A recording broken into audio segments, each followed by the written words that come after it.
কাজ শুরু করে দেন সিএনজিওয়ালারা। দেখেন এটা তো আমি যাইতে দিব না, এটা ইচ্ছা করে যাইতে দিব না। চট্টগ্রামের সিএনজিওয়ালাগুলো এত বেয়াদব, মানে গাড়ি চালায় এরা মানে রেস করার মতো অবস্থা।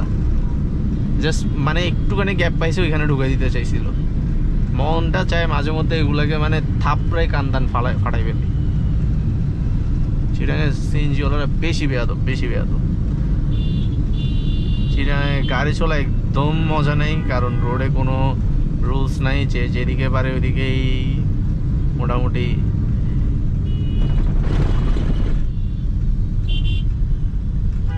ঢুকাই দেয়, মোটামুটি ওইদিকেই চলে আসে।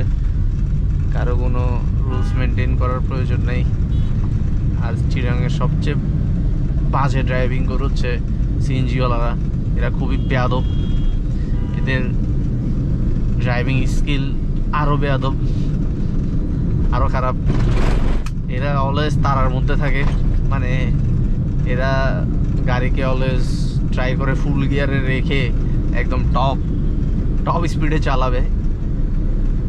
এইরকম অবস্থা এদের কারণে আসলে অনেক সময় অনেক বাজে সিচুয়েশনে পড়তে হয়। অনেকবার পড়ছি আমি, কয়েকটারা তো ধরে অনেকক্ষণ আটকে রাখছিলাম।